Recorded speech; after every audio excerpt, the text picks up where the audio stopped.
Bueno, pues en primer lugar me gustaría que explicaras, porque en mi caso se planteó que era absolutamente desconocido qué era AMPE y cómo funcionaba y para qué servía. Entonces, pues bueno, un poco qué es AMPE, cómo trabajáis, cuál es vuestro protocolo de actuación cuando un profesor acude a vosotros, etc. Bueno, AMPE es un sindicato independiente del profesorado de la enseñanza pública. Se fundó en el año 1978, con lo cual este año cumplimos 40 años de existencia. Es uno de los sindicatos más representativos del sector, tanto a nivel andaluz como a nivel nacional. Es la tercera fuerza más representativa en un sector profesional como el nuestro, en el que la representación sindical está muy dividida. Podemos hablar de hasta una decena de sindicatos representativos.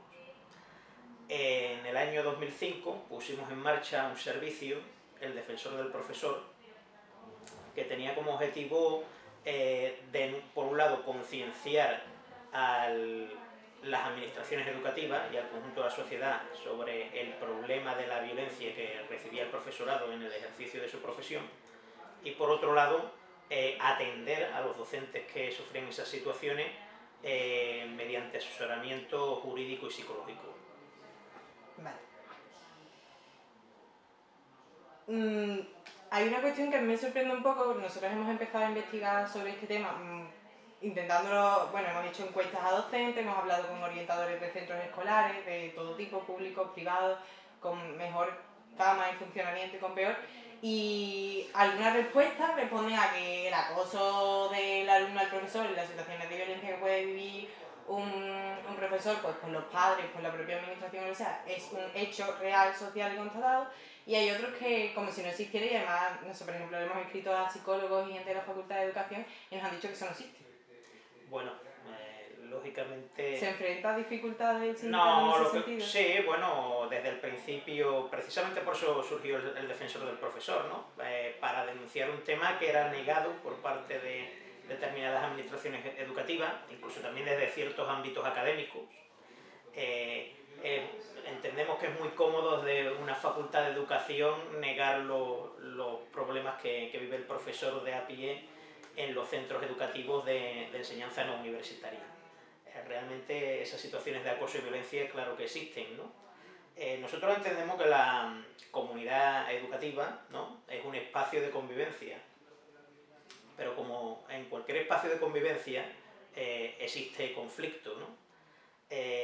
Dentro de la comunidad educativa hay conflictos de tipo horizontal, y esto es una realidad académica que también se puede constatar en cualquier manual que trate estos temas, en los cuales se enfrentan personas que pertenecen al mismo colectivo. Por ejemplo, el bullying, que es un fenómeno de acoso entre alumnos, sería una conflictividad horizontal, pero también hay fenómenos de conflictividad vertical entre personas que ocupamos distintos roles dentro de la comunidad educativa, y ahí estarían los conflictos entre el profesorado y alumnos. Y desde luego los profesores reciben un grado de violencia por parte de los alumnos que es muy variopinto, del que bueno, pues podemos detallar muchas cosas. Sí, ¿no? ¿Cuáles son el tipo de situaciones que se reconocen a las que se enfrenta un docente que pueden derivar en una... Bueno, la situación más frecuente y que todo docente sufre en su ejercicio profesional es la más leve, que es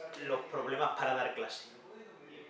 Los problemas para dar clase derivan normalmente de la actitud de los alumnos que no atienden a clase, que perturban el orden de la clase, etc. Esto, que en realidad parece muy inocente, resulta, aparte de un problema para el normal desarrollo del proceso de enseñanza y aprendizaje, un atentado contra la salud física y psíquica del profesor. Desde el punto de vista de la salud psíquica, el profesor que se encuentra incómodo dando sus clases sufre, por un lado, frustración y por otro lado sentimientos también de incomodidad, ¿no?, a la hora de acudir normalmente al trabajo. Esto acaba derivando a largo plazo en determinadas patologías, y desde el punto de vista físico, el simple hecho de tener que dominar a una clase que no atiende, siempre la herramienta más fácil para el profesor es elevar la voz. La patología física más frecuente que sufren los docentes son las afecciones de las cuerdas vocales. De hecho, la única enfermedad profesional que la administración nos reconoce es la de nódulos en cuerdas vocales, ¿no? Y esta es una enfermedad bastante grave, porque incluso puede derivar en los casos más graves, tanto en incapacidad permanente para el servicio, como incluso en tumores. Aparte de esta violencia, ¿no?, que es la más y aparentemente inocente, pero que no es tan inocente como hemos dicho, sí existe ya una violencia de otro tipo. Por un lado está la violencia verbal. La violencia verbal son frecuentes las faltas de respeto, los insultos, ¿no?, en determinados contextos educativos, más o menos conflictivos, por ejemplo en las etapas de educación secundaria en ciertos institutos y ciertas zonas, ¿no? Las amenazas incluso, que sería un nivel más alto. Cuando hablamos de que todas estas cuestiones se reiteran en el tiempo, ya podemos hablar de un acoso al profesorado, al que incluso se están sumando pues nuevas herramientas tecnológicas.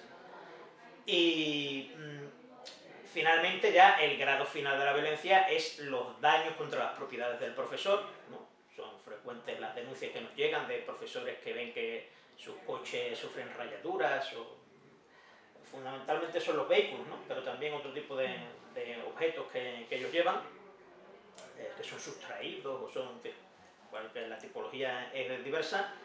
Y ya el último escalón, la agresión física, ¿no? La agresión física, afortunadamente, hay que decir, y no hay que alarmar al conjunto de la población, las agresiones físicas de alumnos a profesores son raras, ¿no? Pero no por hecho, no por el hecho de ser raras, no es que no se den. Todos los años registramos varios casos, algunos de ellos incluso saltan a la prensa, y algunos incluso trascienden el ámbito educativo, cuando se trata de alumnos mayores de edad. Por ejemplo, la formación profesional, que es un ámbito de la educación secundaria en el que hay muchos alumnos mayores de edad, pues se da el caso de profesores que denuncian penalmente a alumnos que los han agredido. Son casos raros, pero no dejan de ser preocupantes. Sobre el papel de los padres en todo este tipo de conflictos. Es decir, hay muchas denuncias de padres a profesores y bueno, según lo que hemos leído, pues hay muchos casos en los que los acosadores no son los alumnos, sino que son los padres. Entonces, pues un poco sobre qué visión tiene de la colaboración o participación. Sí, bueno, en realidad, como antes he apuntado, el problema más grave hoy por hoy de la conflictividad escolar no es la conflictividad entre alumnos y profesores, sino entre las familias y los profesores, ¿no? Bueno, esta conflictividad tiene mucho entresijos y muchas aristas, ¿no?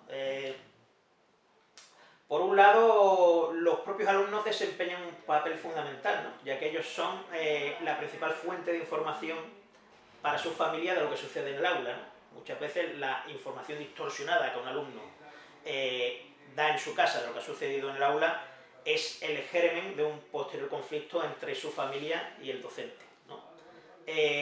La educación pública también atiende a toda la sociedad, ¿no? Y